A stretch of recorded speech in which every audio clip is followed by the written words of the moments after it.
Hepinizi Tevgar Acınan Azat, TEJA'nın 1 Ekim'de başlattığı Umutla Özgürlüğe Yürüyoruz yürüyüşünün sıcaklığı ile selamlıyorum.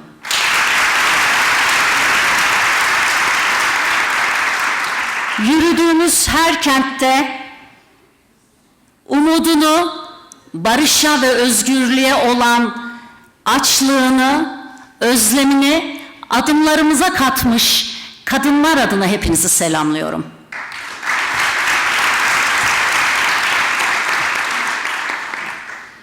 Hepinizi yürüyüşümüzün işaret ettiği, gösterdiği cesaret adına selamlıyorum.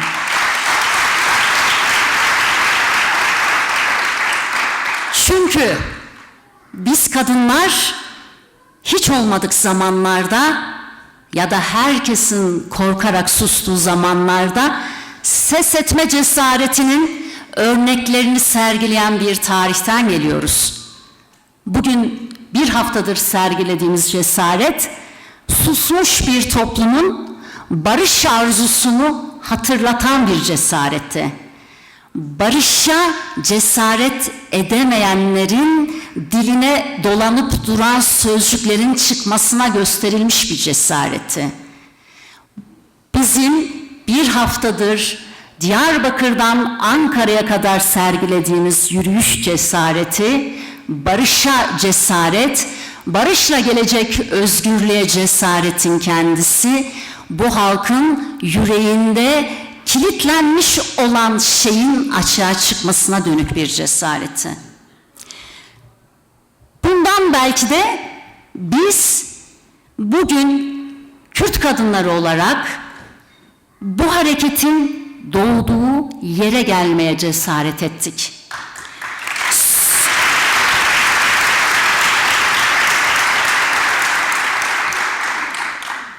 Kürt meselesini yaratan ve büyüten aklın olduğu yere gelmeye cesaret ettik.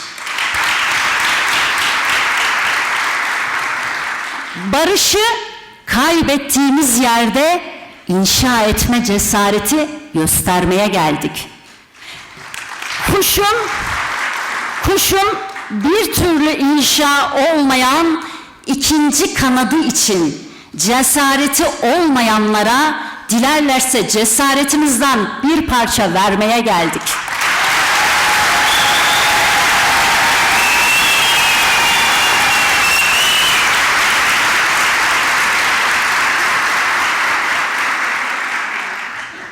Benim için bu yürüyüş bir haftalık başlamış bir yürüyüş değil.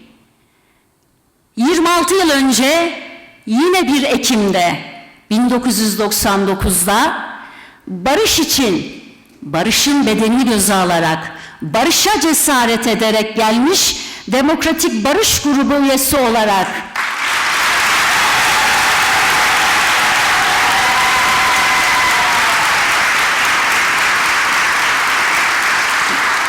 ...26 yıl önce başlamış yürüyüşümün en kıymetli, en değerli halkalarından biriydi.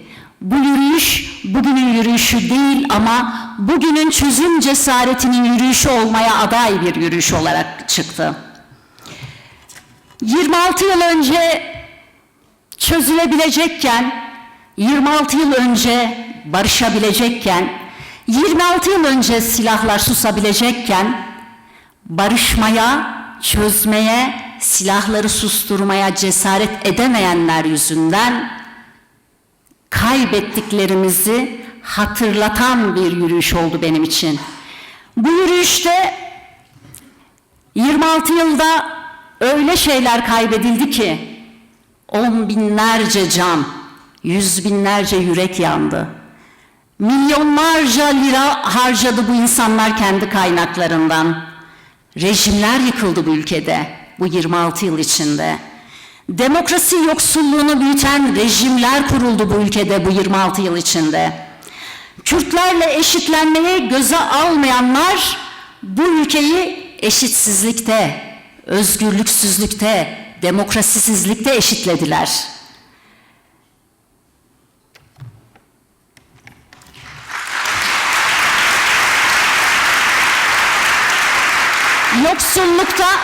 Yoksullukta eşitlediler. Yetmedi mi? Bizim yürüyüşümüz yetmedi mi demek için yapılan bir yürüyüştü. Israr edilen çözümsüzlüğün denklemi kaybet kaybettir. Bunun için sadece hayatlarımıza bakmaya yeter. Bütün Türkiye halkları 26 yıl içinde yaşananlara baktığında çözümsüzlüğün kaybet kaybet faturasının gündelik hayatlarına nasıl da girdiğini görecekler. Ama barışın dili kazan kazandır. Barışın sözü kazan kazandır. Barışın denklemi kazan kazandır. Ya birlikte kazanacağız ya birlikte kaybetmeyi sürdüreceğiz.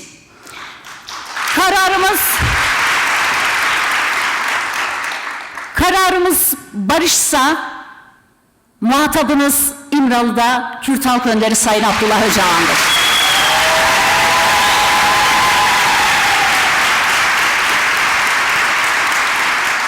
Kararımız barışsa baş müzakereci olan Sayın Abdullah Öcalan'ın özgür, eşit, adil koşullarda baş müzakereci olarak demokratik müzakere sürecini yürütmenin, barışı inşa etmesinin koşullarını açmak boynunuzun borcu, tarihi sorumluluğunuzdur. Bu halkların 26 yıl daha barışsızlığın ve çözümsüzlüğün girdabında kaybetmeye tahammülü yok. Olmasın zaten. Tek kaybedeceğimiz can, tek kaybedeceğimiz özgürlük, tek kaybedeceğimiz mutsuzluk fazla artık. Buna yer kalmasın hayatımızda. 26 yıl önce biz Türkiye'ye silahlarımızla geldiğimizde Ankara'dan geldiğini ve devlet olduğunu söyleyen gruba ne istediğimizi anlattık. Ama onlar barışa cesaret etmediler. Biz silahların o gün susabilme formülünü söyledik ama onlar barışa cesaret etmediler. Bugün onlar yok. Ama yeni muktedirler eğer cesaret etmez iseler bugün 26 yıllık hikayenin ortaya çıkardığı sonuçtan kendilerini kurtaramayacaklarını bilmeliler. Çözümsüzlük kaybettirir, barış kazandırır. Tekrar bunu hatırlatmak isterim. Barışın inşası yalnızca silahların susmasıyla ilgili değil. Barışın inşası inkarın her durumda son bulmasıyla ilgilidir. Halkların eşit ve özgür yaşam hakkının tanınması, kadın özgürlüğünün güvence altına alınması, demokratik, sivil, özgürlükçü bir toplumsal sözleşmenin yeniden hayata geçmesiyle mümkündür. Barış sadece silahların susmasıyla gelmez. Barış, onurlu katılım, kimlik onurunun ve kimlik hakkının tanınmasıyla gelir. Onurlu bir yurttaşlık ancak kolektif hakların, farklılıkların tanındığı, bu farklılıkların birbirine saygı duyduğu, bu farklılıkların birbirini güzelleştirdiği yerde gelir. Bizim yürüyüşümüz farklılıkların onurla yürüyebildiği, onurla güzelleştirebileceğinin bir işareti. Bu mecliste sonlandırmamızın bir diğer anlamı var. Bu meclis 100 yıl önce unuttuğu, ıskaladığı, vazgeçtiği asıl amacına dönebilsin diye biz buradayız. Bu meclise 100 yıl önce ilk kurulduğunda atfedilmiş rolünü, misyonunu hatırlatmak, rolünüze ve misyonunuza dönün demek için buradayız. İlk kurulduğunda bu meclis, Türkiye'nin tüm çoğulcu renkleriyle, tüm çoğulcu kimlikleriyle yeni bir ülke kurmanın demokrasisinin nasıl heyecanını yaşıyorsa, bu meclise, 2025 yılı meclisine de rolünü hatırlatmak, aynı heyecanı bu halka borçlu olduklarını anlatmak için buradayız. Yürüyüşümüz sürecek. Ta ki özgür, barışçıl, bir arada birbirine saygı duyan, birbirini seven bir toplum olana kadar. Ta ki ortak hayatımızın demokrasilerle, özgürlüklerle bezendiği bir hayat olana kadar. Özgürlük yürüyüşümüz büyüyerek sürsün. Sizleri de yürüyüşümüzün parçası olmaya davet ediyorum.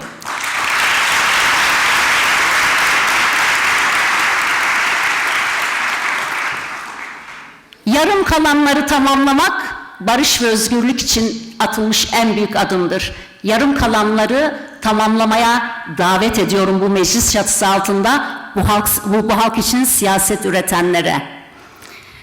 Şimdi hepinize çok teşekkür ediyorum. Yürüyüşçü arkadaşlarımızın ve bizlerin hepinizin emeğine sağlık, ama bizim için bu yürüyüş süren bir yürüyüş, bitmeyen bir yürüyüş. Burası bir durak.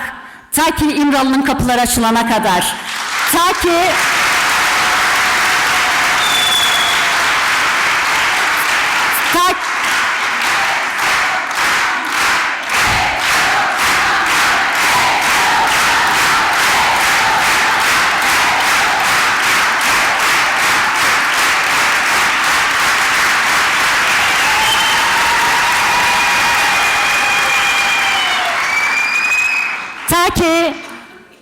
elinde silahlarla o dağlarda durup gelmeyi bekleyenler onurla gelip bu güzel hayatı birlikte inşa etmenin parçası oluncaya kadar.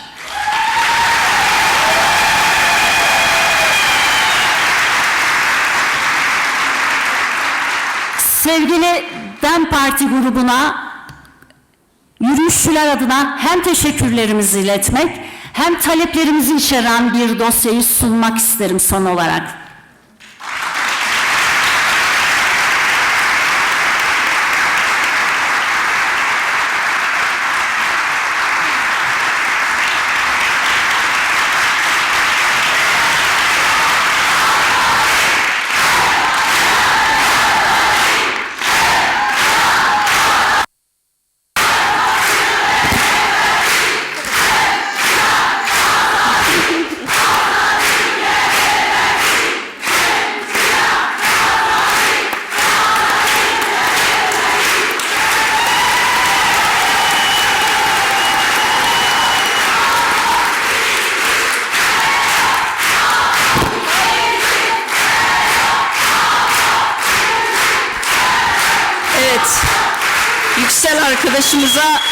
Yüksel Genç arkadaşımıza konuşması için teşekkür ediyoruz ve dosyayı DEM Parti olarak aldık. İçine de bakacağız, inceleyeceğiz.